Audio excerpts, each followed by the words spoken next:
It's good to see everybody. Nalipay ako nga makakita sa inyo sa atong istorya, catching up.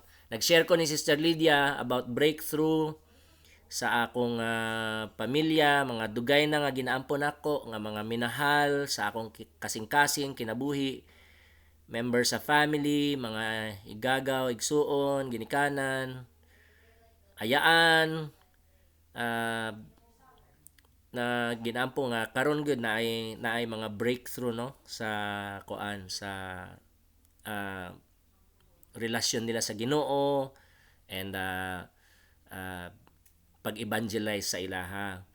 So I encourage everybody nga magpadayon gyud, magpadayon sa pagsunod sa Ginoo, pag-grow sa Ginoo, and we pray nga magpadayon kamo kamit kita tanan magpadayon sa pagtubo sa iyaha. Especially now lisod ni atong sitwasyon, and it's a good time nga maka-evaluate ta.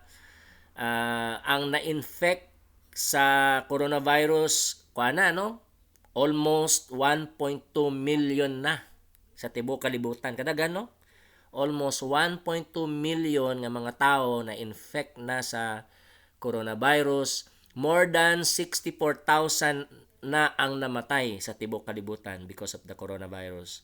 Then bilyones gyud nga mga tao ang nawad-an og trabaho, nawad-an og negosyo, livelihood, source of income. So daghan ang naglisod, no? Daghan ang depressed, and na kuan sila na overcome sa mga kahadlok, na overcome sa um, kanang kabalaka, anxieties, depression, loneliness, na stress pag-ayo, then ng mga health workers, di ba, na grabe gyud, imagine kung health worker ta, ang mga doktora para ni Eve, di ba, grabe ang ilang kuan, ang ilang trabaho karon, and they need prayer. But not just the coronavirus situation ang atong gina-consider, but also ang um, pagtuo sa mga tao sa tibuok kalibutan, o kawad-an sa pagtuo sa mga tao sa tibuok kalibutan. Again, review nato from last Sunday, 5.6 billion nga mga tao sa tibuok kalibutan dili Kristohanon, no? 5.6 billion dili Kristohanon. Then daghan naman ang mga Kristohanon, di ba? More than 2 billion ang professing nga Christian. Dahil man ang professing Christian sa kanang tinuod nga Christian, di ba?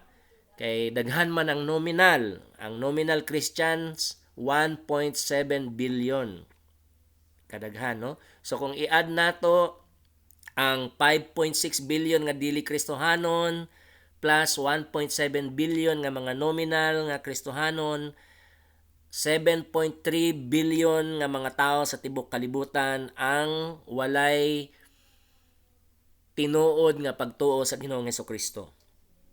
So buti pasabot kung mobalik ang Ginoong Hesus karon, 7.3 billion moadto gyud sa impyerno.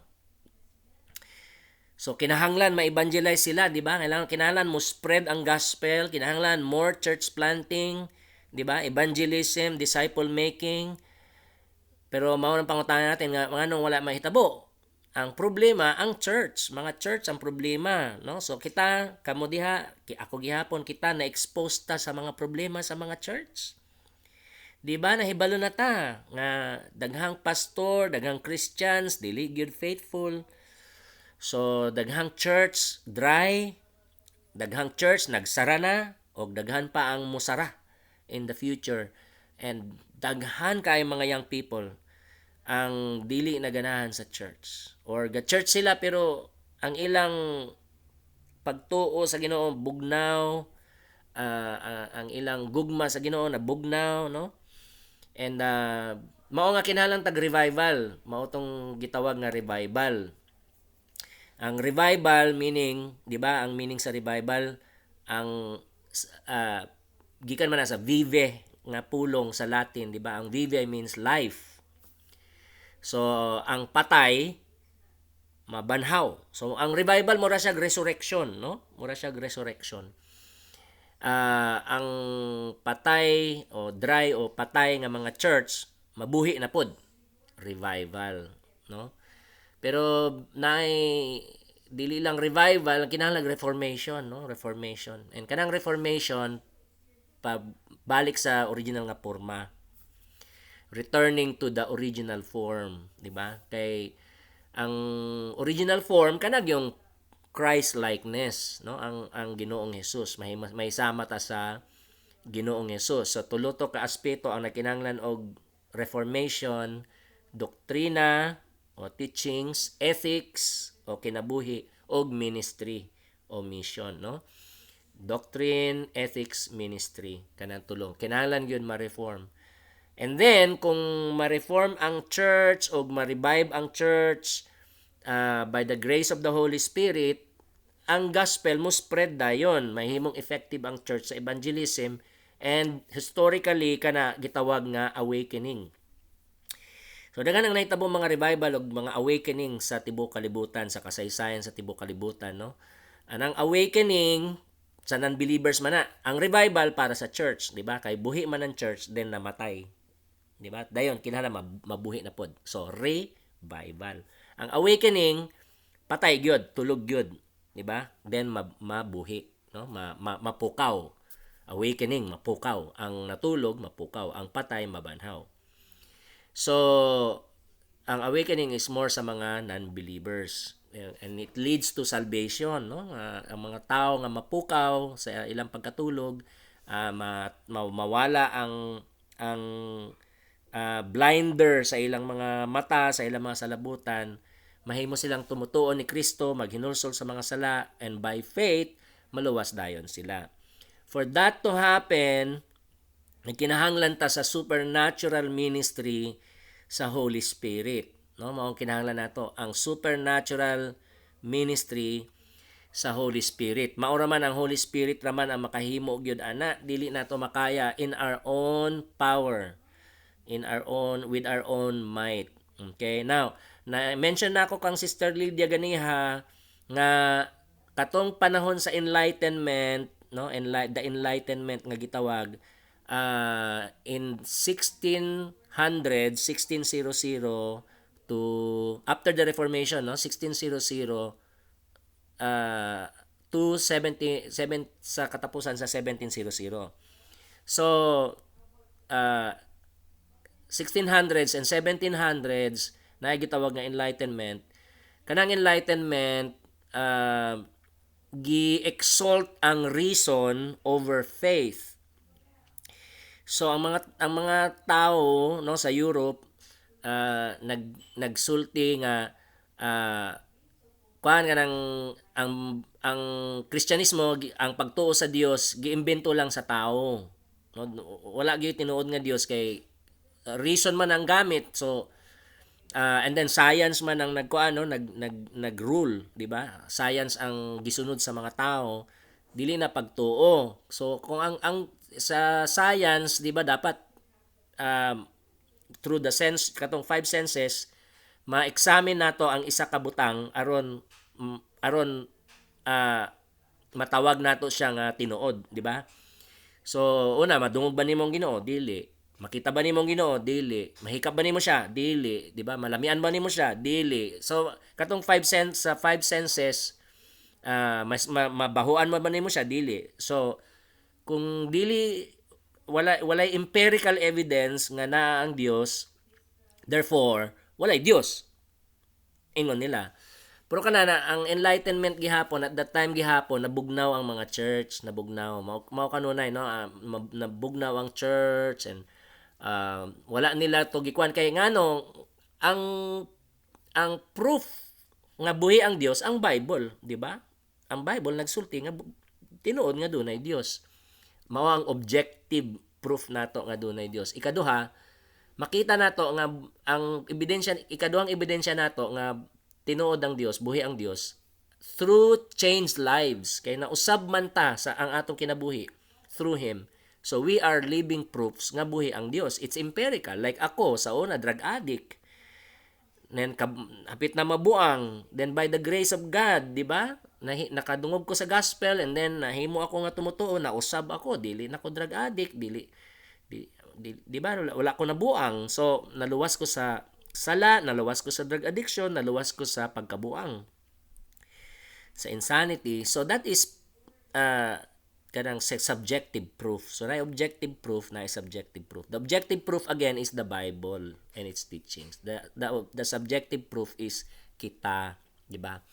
Pero kanang enlightenment, mahitungod lagi kay kuan, ang church na bugnaw at that time, nahimong formal, di ba? Can you imagine panahon ni kuan, no? Panahon kamo nang nag-rise up ang kuan, ang evolution, ng theory of evolution, kanang Marxism, di ba? Socialism, communism, nga idea.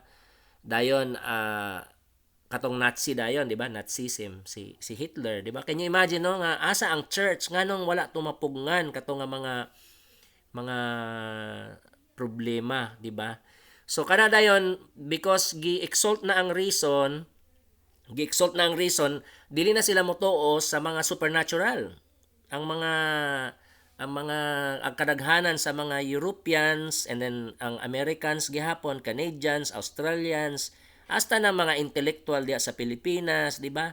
Dili sila gatuo sa supernatural. Ang gituohan lang nila kanang natural lang, di ba? Nga kuan.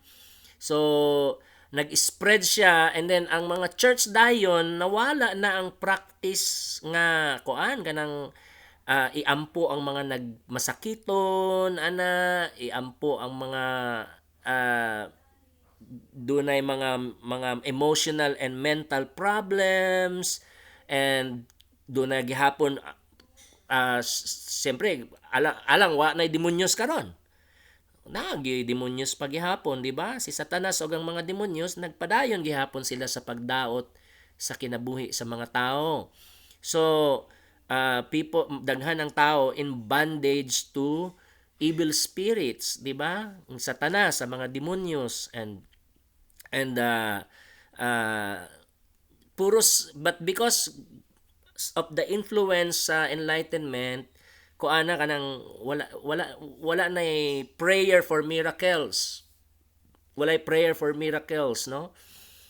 So ang church nahimo lang siyang murag natural lang gyud, no? Wala na tong supernatural nga aspect. That's why ang church very weak, very dry, no?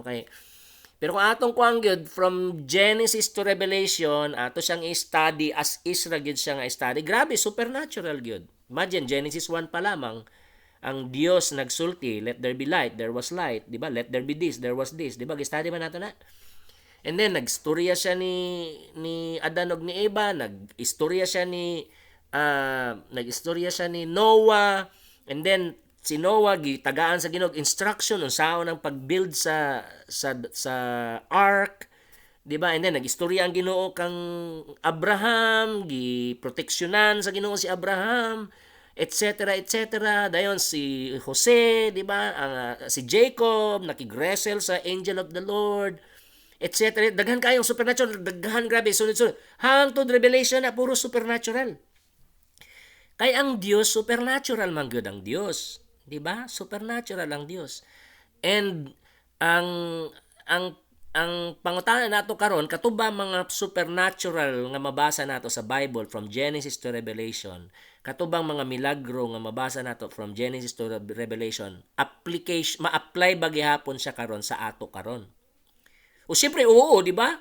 Alang na usab ang Ginoo.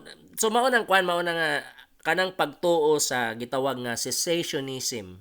No, ang cessationism means nagsis na ang mga extraordinary gifts. Ang extraordinary gifts manggod kanang healing, di ba? Miracles kana extraordinary na siya. So ang ordinary gifts kanang administration, teaching, pastoring, evangelism, giving, helps, kana mga mga ordinary gifts ang tawag nila So naa pa ang ordinary gifts pero wala na ang extraordinary gifts. Pero bisa kung saan na ako pag-study sa Bible karon, labi na karon nga imagine sa grasya Ginoo, di ba, nag-doctorate nako. Then hopefully God willing makagraduate ko next year. Pero bisa kung saan na ako kuan gud sa Bible, dili man siya mag-make sense sa ako. nga nga katul tanan nga mga milagro, katul tanan nga mga supernatural nga mabasa nato sa Bible, gisulat aron lang matingala ta, pero wala siya application sa ato. So for example, dili nagdi ay ko magkinahanglan og guidance sa Holy Spirit. Di ba? Kung magdaot ko, dili di ay ko magkinahanglan og milagro. Karon na ay coronavirus, dili di ay ta magkinahanglan og supernatural protection. Di ba? Puros natural lang di ay, di maalaot gihapon ta, di ba? Ah, so dayon kada ang dako gyud nga kwan nga nahimong kwan sa ako nga challenge, di ba? Nag-ministry ta dere sa mga refugee.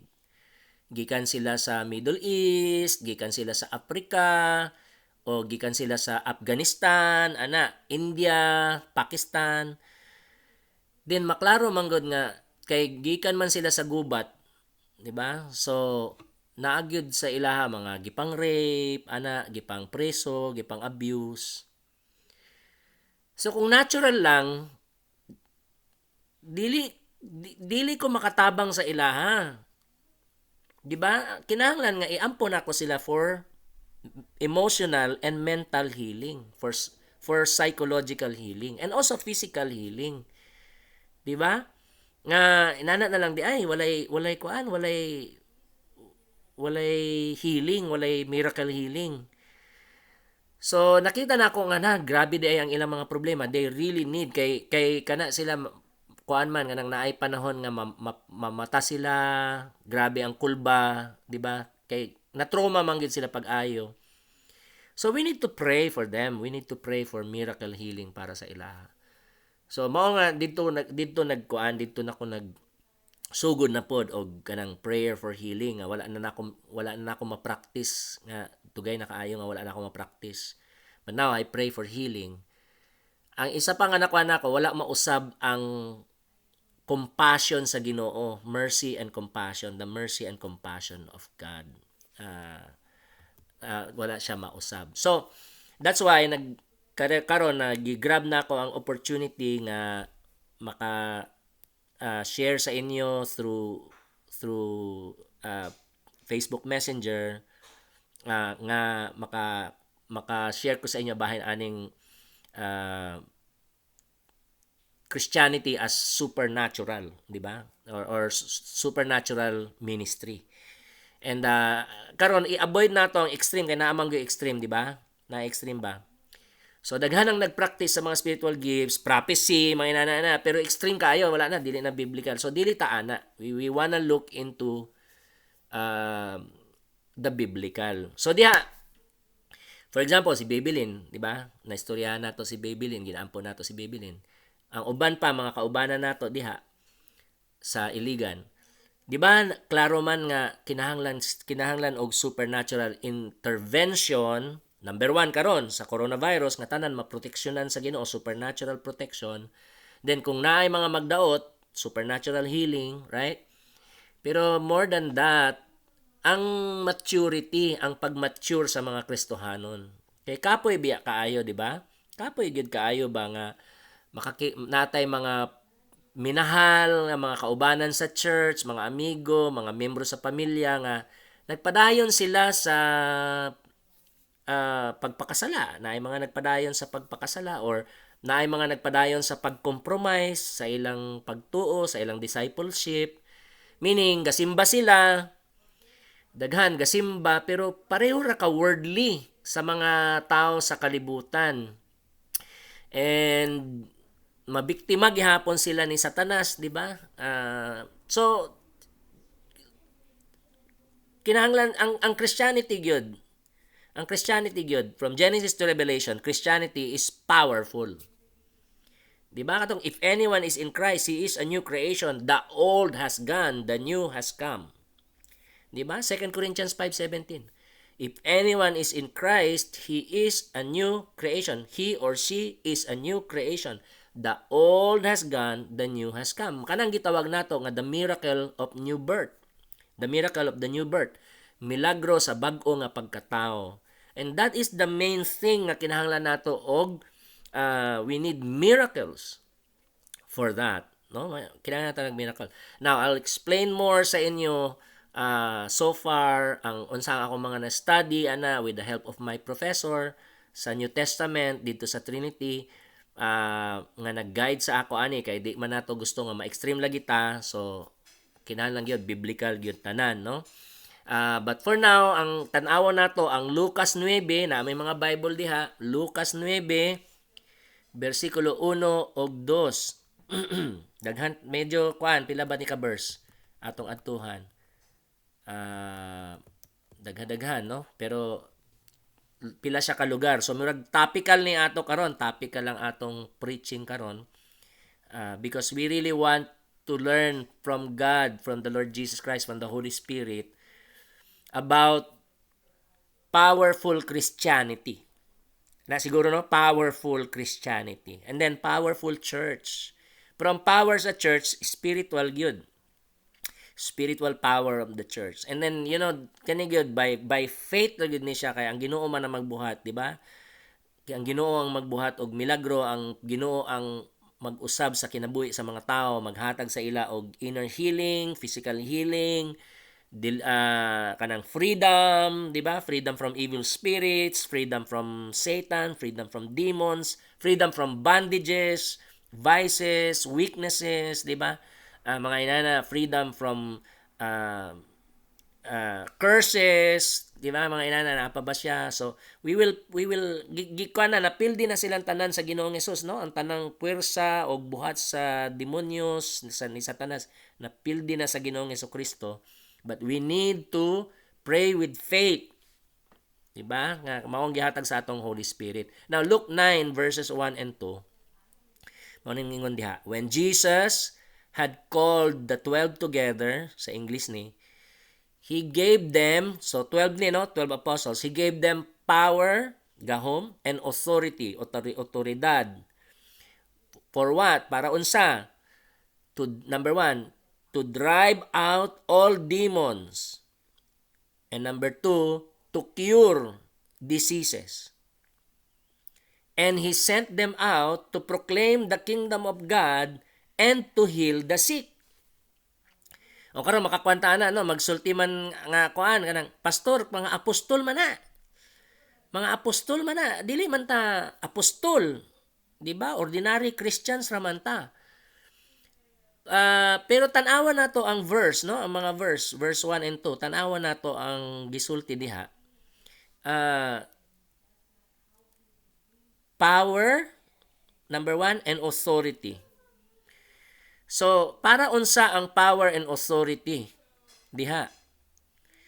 Di ba? Ingon diha, ang power and authority nga gihatag sa Ginoo sa 12 ka apostoles para sa duha nga purpose, di ba? Aron mapagula nila ang mga demonyos og makaayo sila og mga nagmasakiton. Mao nang duha nga purpose diha. So dili tinuod nga kanang mga 12 apostles gitagaan sila mga gahom og nagpagula sila mga demonyo og nag-ayo sila mga masakiton in the name of Jesus para ma-authenticate ang New Testament.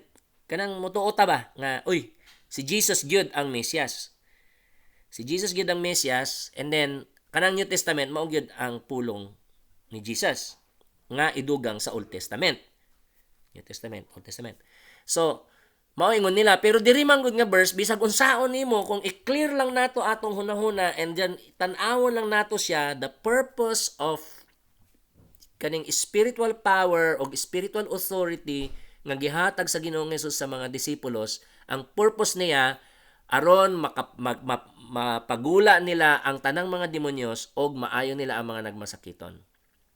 And then gipadala sila to proclaim the kingdom of God, iwali ang kingdom of God, and then to heal the sick. Balikan nato unya.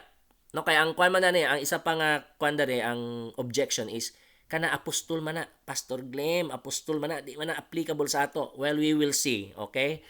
Adto ta karon sa Luke chapter 10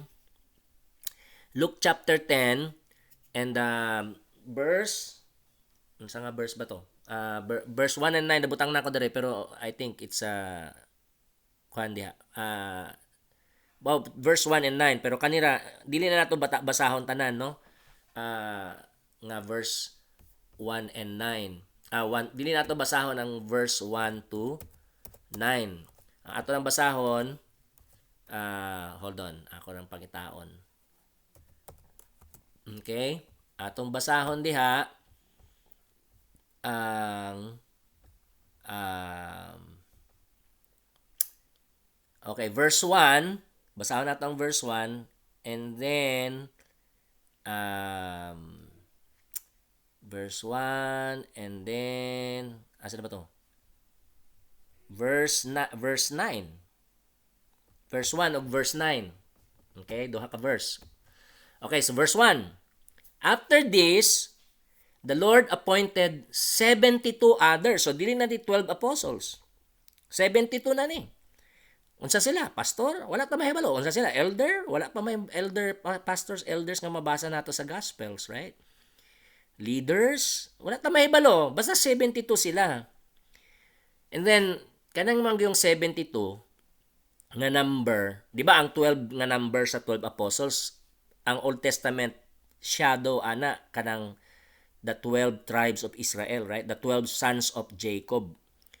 So, katong 12 sons of Jacob, sa ilaha gikan ang 12 tribes of Israel, right?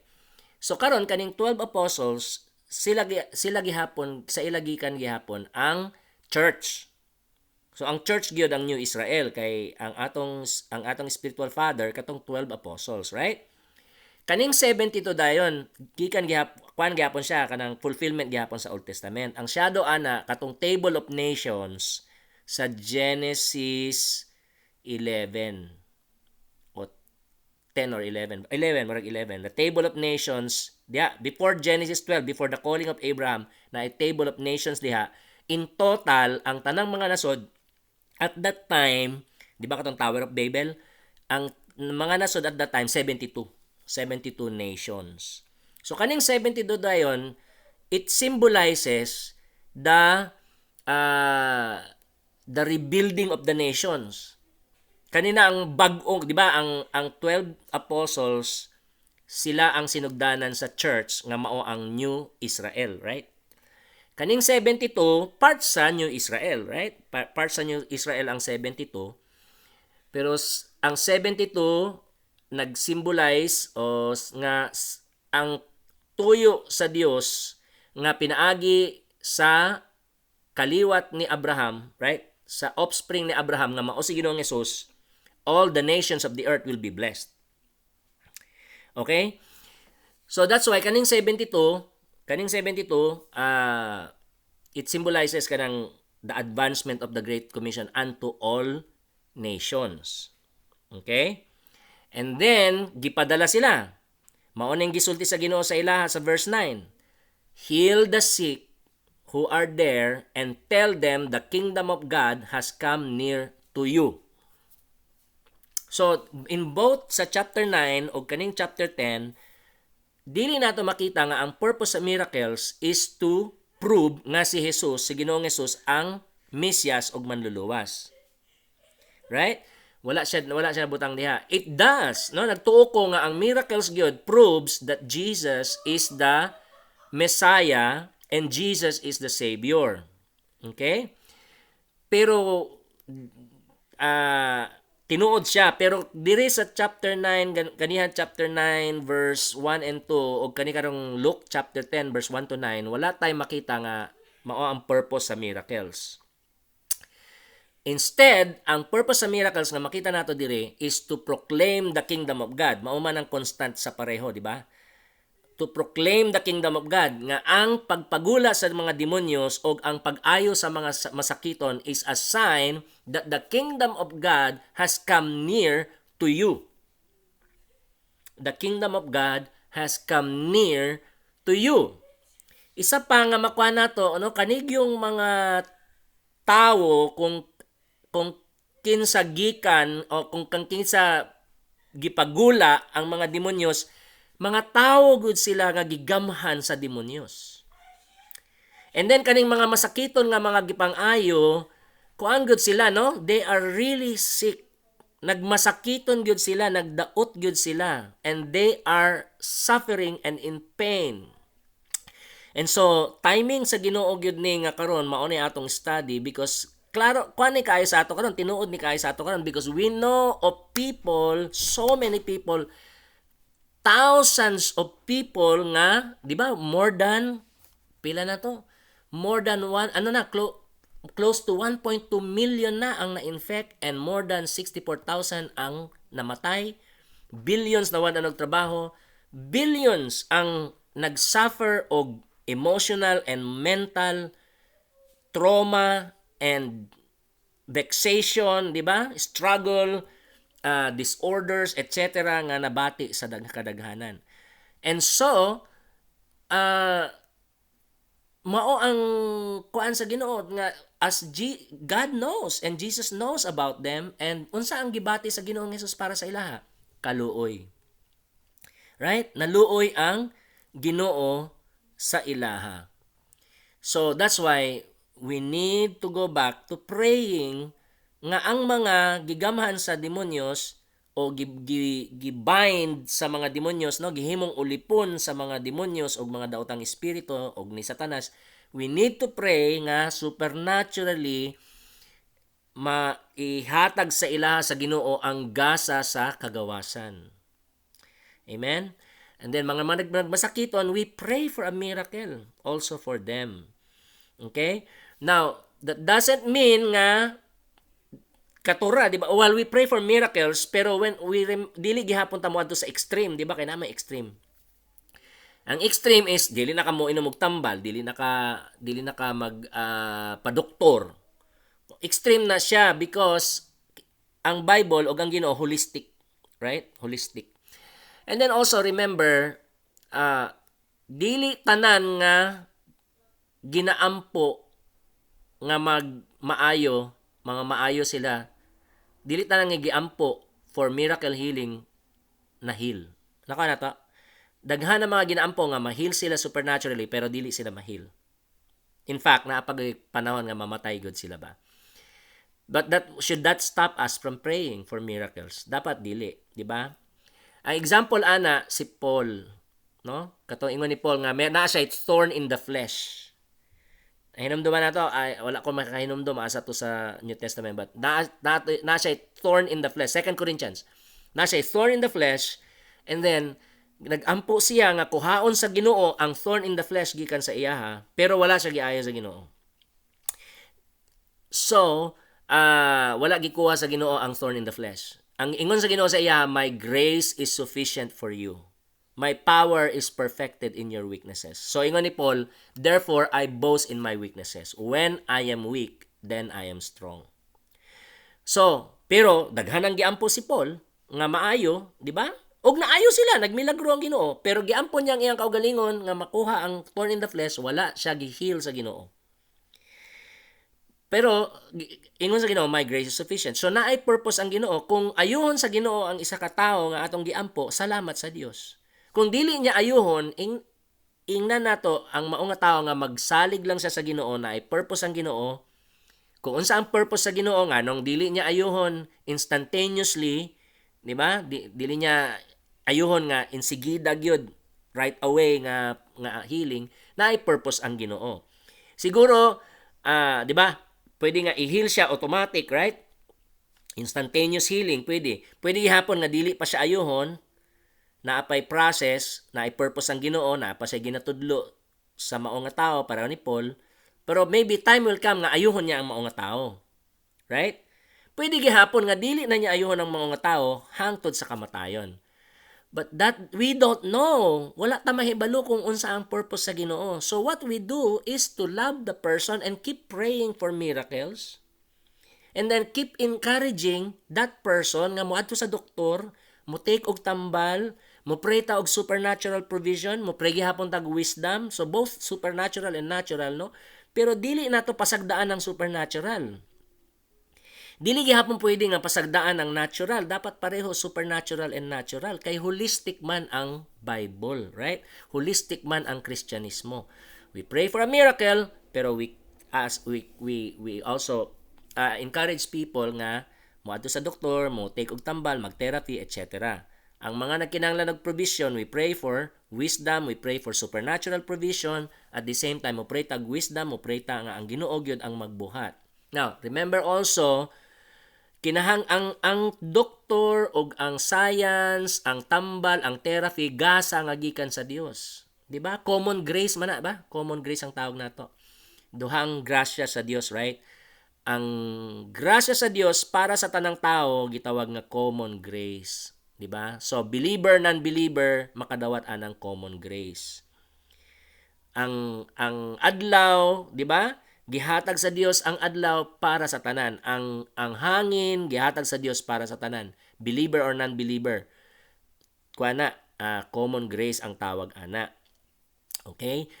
Pero dili makaluwas ang common grace. Ang makaluwas is special grace. So kaning special grace mao ang grasya sa Dios nga makaluwas. Right?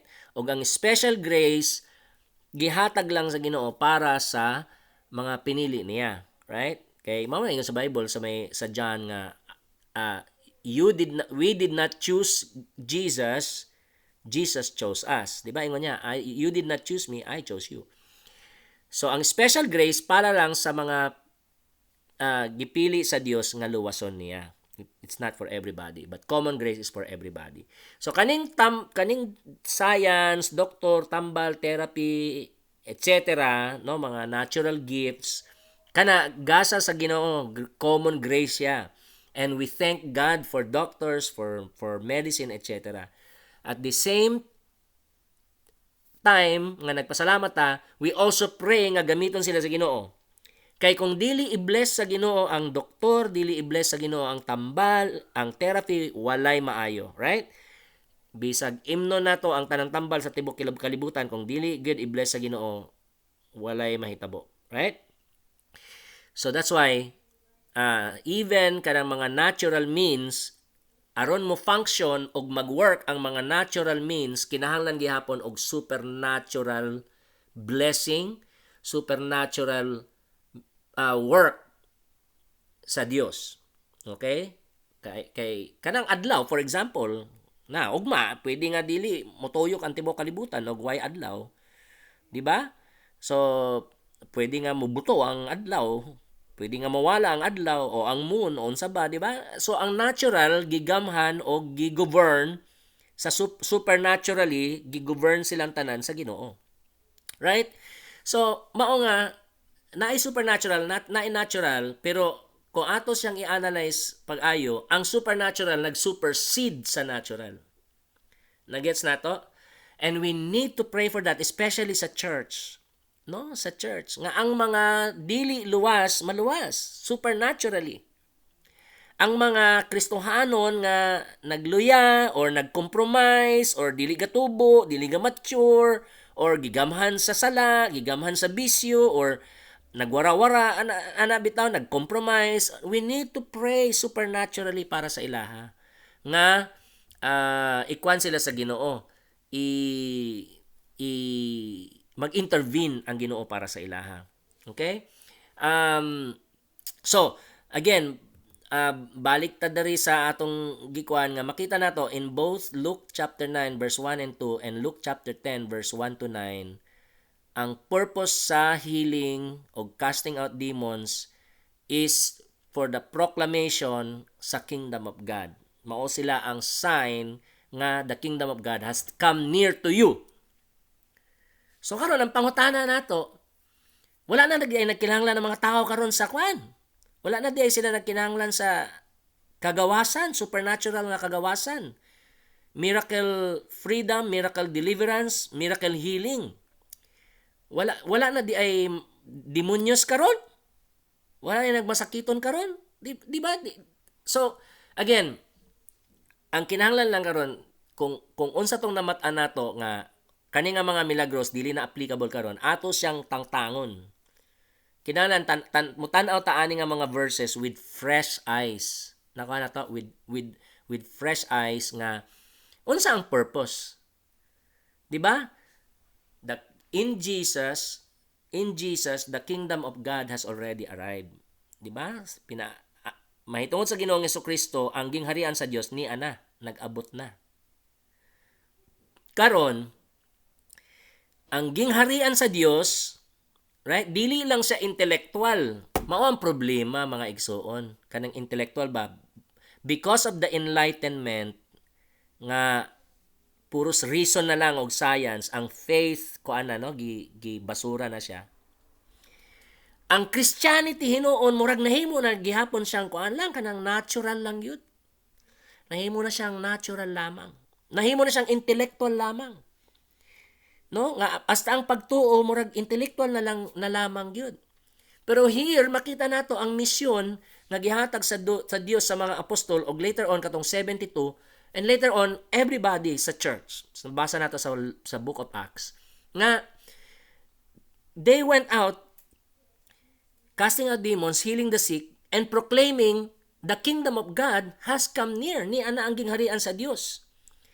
So ang epekto sa gingharian sa Dios is not just ma-enlighten ang salabutan sa mga tao, and that's very important, no? Ang ma-enlighten ang salabutan sa mga tao, makaila sila sa Ginoo, right? Knowledge of God, knowledge of the Bible, understanding of the Bible, that's very important. Dili siya mawala. Number one gihapon siya, but kinahanglan gihapon sa mga tao og supernatural ministry. Sa Gospels gyud, the kingdom of God is the presence of God. The presence of God on earth. No, the kingdom of God is the presence of God on earth that drives out demons and heals sick people. Through these miracles, no, kingdom miracles, people who are enslaved to sin, people who are enslaved to Satan and demons, and people who are enslaved to sicknesses and diseases, they are set free by the presence of God on earth, which is the kingdom of God. Very practical. Kuan gid siya ba kaning kingdom of God sa Gospels is an invasion. Invasion gyud. So kanang term nga invasion, balik ta dito sa the fall of man. Ang Dios, when we read Genesis chapter 1, grabe gyud ang kingdom theme dito, no? The kingdom of God, no? Sa Genesis chapter 1. Kay imagine, no, ang Ginoo nagsulti lang, let there be light, there was light, let there be this, there was, di ba? So by speaking, God the King created the universe. Hari ra man ang gahimo ana, di ba? Kinahanglan ko maghago, magtrabaho, di ba? Pero ang hari magsulti lang. Let there be and there was, let there be and there was, let there be and there was. So klaro kayo nga the image of God sa Genesis chapter 1. Of course, we see there that God is Father, di ba? God is God, di ba? Pero ang dominant nga character sa Dios nga makita nato sa Genesis 1 is God is King. As King, He created the universe with His words, just by speaking. Inana siya kagamanan. And then, pag-create niya sa tao, giingnan niya sila, gihatag in His image and in His likeness. God created man in His image and in His likeness. Now, sa ancient times, panahon sa Old Testament o New Testament, ancient times, the king is the image of their God. Di ba? So ang hari sa Ehipto, imahe siya sa Diyos sa mga Ehiptohanon. Ang hari o emperor sa Roma, imahe siya sa Diyos sa mga Romano. Nakuha na to? So when God made Adam and Eve in His image and likeness, ang picture dito, Adam and Eve, Adam was a king and Eve was a queen. Ano yun? That is very clear. The image there means that Adam and Eve being the image of God means that God created Adam as a king and God created Eve as a queen. Mao, the next verses dayon, di ba? Genesis 1, verse 26 to 28, God gave them dominion. Gaya, ingon niya, let them have dominion to rule over everything. And then, gisugo sila, gi-bless sila, and then gi-commission sila, God told them, be fruitful, multiply, fill the earth, subdue it, have dominion over the fish of the sea, the birds of the air, livestock, etc., etc. Dominion, no? So grabe kayo, no, na nga ang Dios hari, ang tao gi-create sa Dios nga, ang lalaki gi-create sa Dios nga hari, ang babae gi-create sa Dios nga reyna, and then sila ang magdumala sa tanan nga mga gi-create sa Ginoo. So pag adto nato sa Genesis chapter 3, invasion, we have to look at that as invasion. Did God really say you will die? Di ba? So, that was an invasion. Gi-invade ni Satanas ang gingharian sa Dios. And then, si Adan og si Eva as king and queen nga under sa God, the great king, ilang gibiyaan ng Dios, ilang gisalikway ang Dios og nakig-alyado sila kang Satanas. Nakig-alayan sila kang Satanas. So, mao dayon tong Genesis 3:15, I'll put enmity between you and the woman, between your offspring and her offspring. You will strike his heel, he will crush your head. So, ingon niya, nag-alyado na mo ha, gibiyaan ako ni Adan og ni Eva, og nakig-alyado na sila sa imo, Satanas. Well, dili mo mahimong mag-amigo. Magbuhat ko nga ang babae magdumot sa imo ug ikaw magdumot sa babae. There will be enmity, mahimo mong magkaaway, ang mga anak sa babae mahimong kaaway sa mga anak ni Satanas. So there will be conflict, no? There will be conflict. And then naay isa nga anak naay isa nga anak ang babae nga mupildi ni Satanas. Di ba? So mao si Jesus, that's the Lord Jesus Christ. So it's an invasion. Mao nga pag-abot sa Ginoong Hesukristo, ang giwali ni John the Baptist, the kingdom of God has come near. The kingdom of heaven has come near. The kingdom of God has come near. Budi ba sabot, ni ana nag-abot na ang gingharian sa Dios. And then ang sign nga ni ana ang gingharian sa Dios, kaning casting out demons o healing the sick. Okay? So ang pangutahan nato karon, di ay ta magkinahanglan ana karon. Sa ila kani adto, di ba? Kung ikaw kani adto, giyawaan ka. Right? Ako, kung giyawaan ko kani adto, di ba? I want Jesus to heal me. Or isa sa mga apostol or isa sa mga Christian, iampo ko nga mahimo akong gawas nun. Magmilagro ang Diyos sa akong kinabuhi nga mahimo akong gawas nun sa demonyo. Kung nagdaot ko, gusto na ako nga maayo ko. So, inana ka practical kani adto ba? Mao nang daghan kayong tao nga nagtipok, gusto nila makita si Jesus. And power was coming out of Jesus. Mabasa nato sa Gospels, right? So meaning, karon mao gyapon. Mao kinahanglan nga ma-revive, no? Nga dili lagi mawala ang intellectual aspect, ang natural aspect sa Christianity, but the supernatural nagkulang ta kaayo diha. And it is time for us to pray. Mao balik na ta sa prayer and fasting. Now, apat ay mga adtuhan nga mga verses. 4 verses. Matthew chapter 14 verse 14 before ta mag-end, then mahuman na ta. Matthew 14 verse 14. Taas na ka di ay akong wali, no? Matthew 14 verse 14. When Jesus landed and saw a large crowd, tanawa, no? He had compassion on them and healed their sick. Nakita to? He had compassion on them and healed their sick. Naluoy ang Ginoo sa mga tao o giayon niya ang mga nagmasakiton. The motive of healing, no, miracle healing, is compassion. Nakana to? It's true lagi. Dili man nato is iwagtang ang kamatuoran nga ang mga milagro nga mabasa nato sa Bible, mga healing o deliverance nga mabasa nato sa Bible, nagpamatuod nga si Ginoong Hesus ang Mesias og manluluwas. Og nagpamatuod nga kaning New Testament pulong gyud sa Dios. So dili nato siya iwagtang. We keep that. But karon dugangan lang nato. Mabasa nato diri klaro kayo Matthew 14:14 and later on Luke 7. Ang motive sa Ginoong Hesus why siya nag-ayo og mga masakiton is because of compassion. Kaluoy. So ang pangutana lagi karon, wala na di ay naluoy ang Ginoo sa mga nagmasakiton. Di ba? Gamiton sa Ginoo ang science kay mao na. Well, di ba? Salamat sa Ginoo pero daghan ang walay kwarta. Right? Daghan ang mga naglisod. Dili makaadto sa doktor, unsaon na? Di ba? Dili makapalit og tambal, unsaon na? Iampo nga magmilagro ang Ginoo. Ang Ginoo puno siya og compassion para sa ilaha. And we have to reflect that compassion also. So Matthew 14:14 to, no? Sa Luke 7 verse 13 to 15. Luke 7 verse 13 to 15. To look a verse.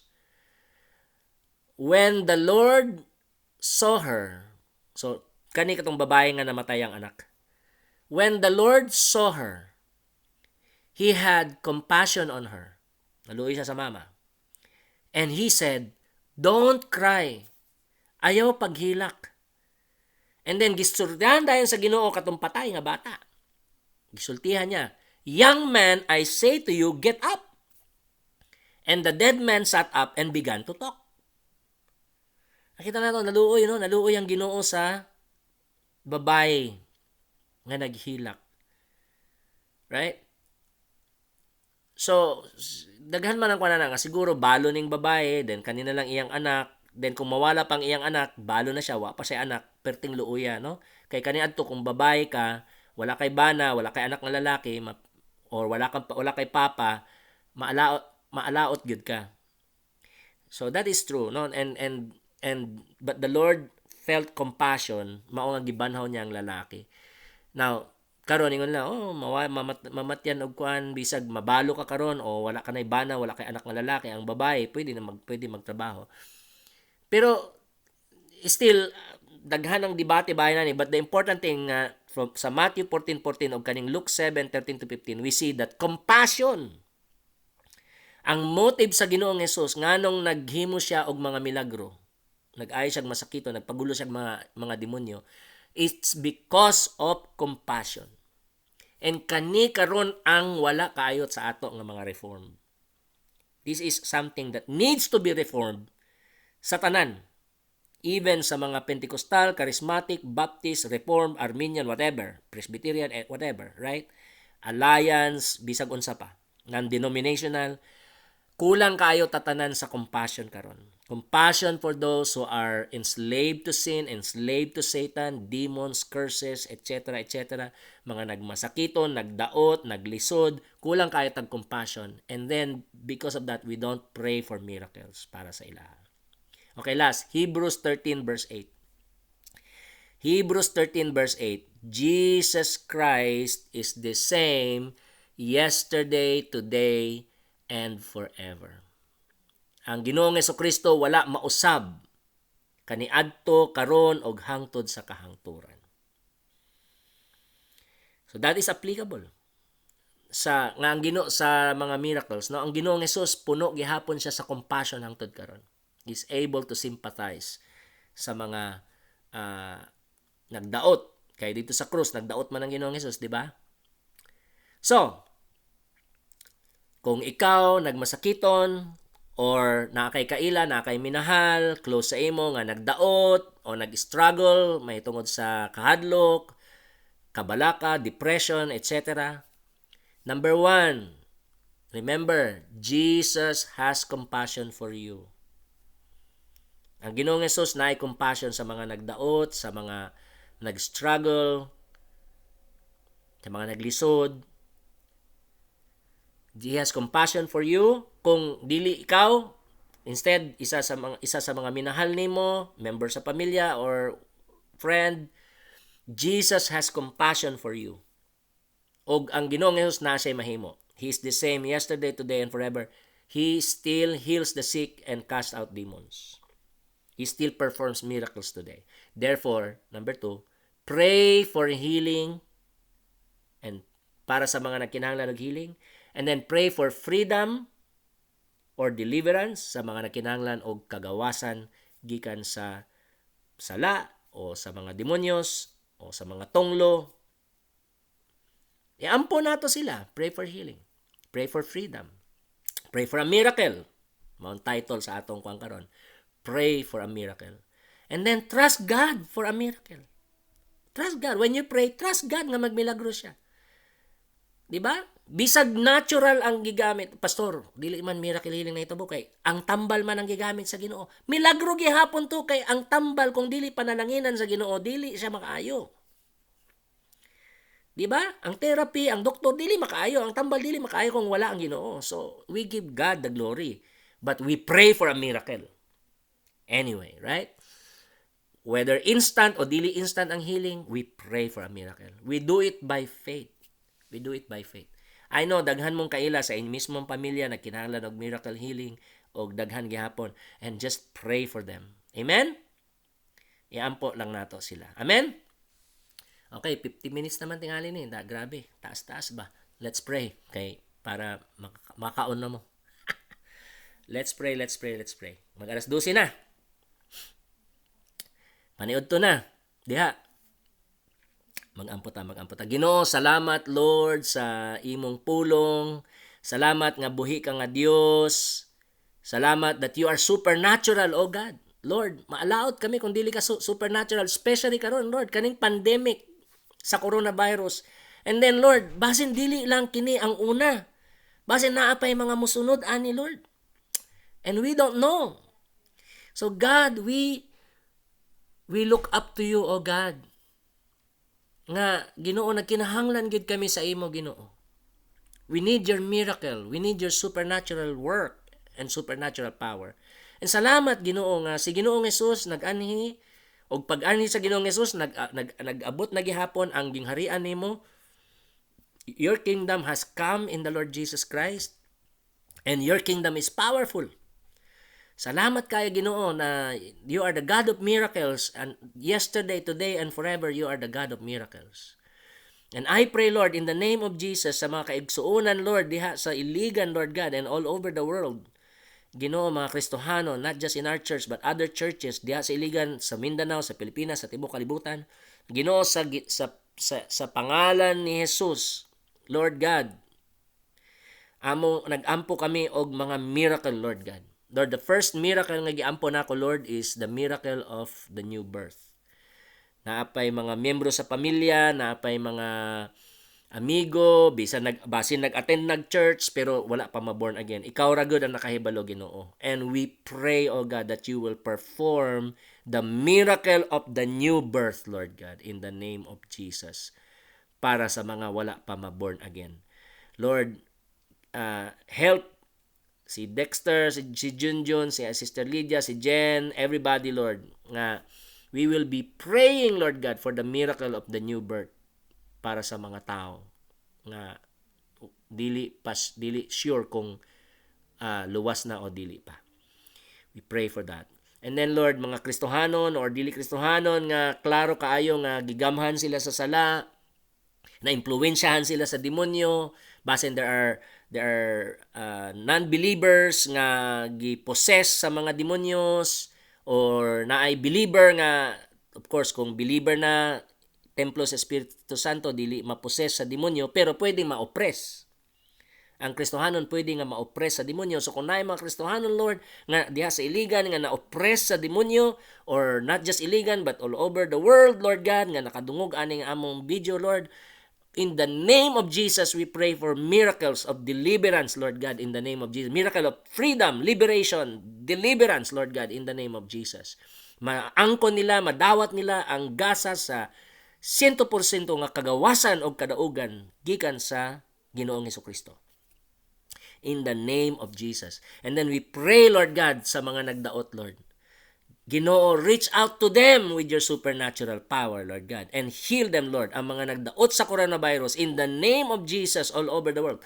We pray for miracles, Lord. Gamita ang mga Kristohanon, Lord God, to go and pray for sick people, minister to them, lead them to Jesus, share the gospel to them, and pray for miracles, Lord God. And then, Lord, ang resulta wala man sa amo. Ang resulta na sa imo, Ginoo, amo nang itugyan sa imo. We just pray for miracles, we pray for salvation, we share the gospel, pero nasa imo, Ginoo, ang resulta. Nakadepende sa imong kabubuton ang resulta. Meanwhile, we don't know your will, Lord God, about everything. Especially ka ng mga inanak ng mga personal. So we just pray. We just follow the example of Jesus. We follow the example of the early church. And we pray for miracles. Lord, tabangi kami, Lord God. Tabangi kami. Help us to grow more in this knowledge, in this understanding of the supernatural nature of Christianity and the church. Our relationship with you is supernatural. And help us, Lord, nga mabalance ang supernatural ug natural. Help us nga dili kami ma-extreme, but help us, Lord, nga mobalik kami sa Matthew, Mark, Luke, John, Book of Acts, and read it with fresh eyes, Lord God. Nga ang purpose sa mga milagro diha sa Gospels o sa Acts is because si Jesus naluoy sa mga nagdaot. Si Jesus naluoy sa mga naglisod. Si Jesus naluoy sa mga gigamhan, sa mga demonyos o mga daotang espiritu. And ang gasa sa kaluwasan, kagawasan, kaayuhan, gihatag niya sa ilaha. And Jesus is the same yesterday, today, and forever. So in the end, we pray, ihatag nimo sa amo, Ginoo, ang kasing-kasing ni Jesus. Make us merciful and compassionate towards sa mga non-believer, sa mga nagdaot, sa mga gigamhan sa sala, gigamhan sa demonyos, sa mga gitungluhan, sa mga naglisod, nagstruggle. Lord, help us to be full of mercy and compassion for them. Salamat kayo, Ginoo. Salamat, Lord, because we represent Jesus who is not just natural. More than natural, Jesus is supernatural. O kinahanglan nga i-represent namo siya, Lord. This is the Jesus we serve. This is the Jesus we proclaim. He is the God of miracles, the God of love, the God of compassion, the God of power, and the God of miracles. And then, of course, you are also the God of wisdom. So help us to be balanced, Ginoo. Help us to be balanced. Lord, salamat kayo. Bless Junjun. Bless everybody, Lord God. And especially this week, help us to think about this. Kani nga mga verses nga gi-share nako, help us, Lord, nga amo ning banabanaon, Lord, and talk about it, think about it, pray about it, and until we see each other again sa sunod nga Domingo. Salamat, Lord. Bless the Castillion family. Bless ang tanang mga pamilya diha sa Iligan, and bless ang tanang mga anak nimo all over the world. In the name of Jesus we pray. Amen and amen. Okay. Praise God, from whom all blessings flow. Okay, nagkuha kong picture. O sige, babay na sa inyo. Alas 12 na. Alas 11. Dari. Alas 11 sa gabi eh. Saba kayo ko. Bye-bye. Bye-bye na. Next time na po. Okay, take care. Bye-bye. Bye-bye.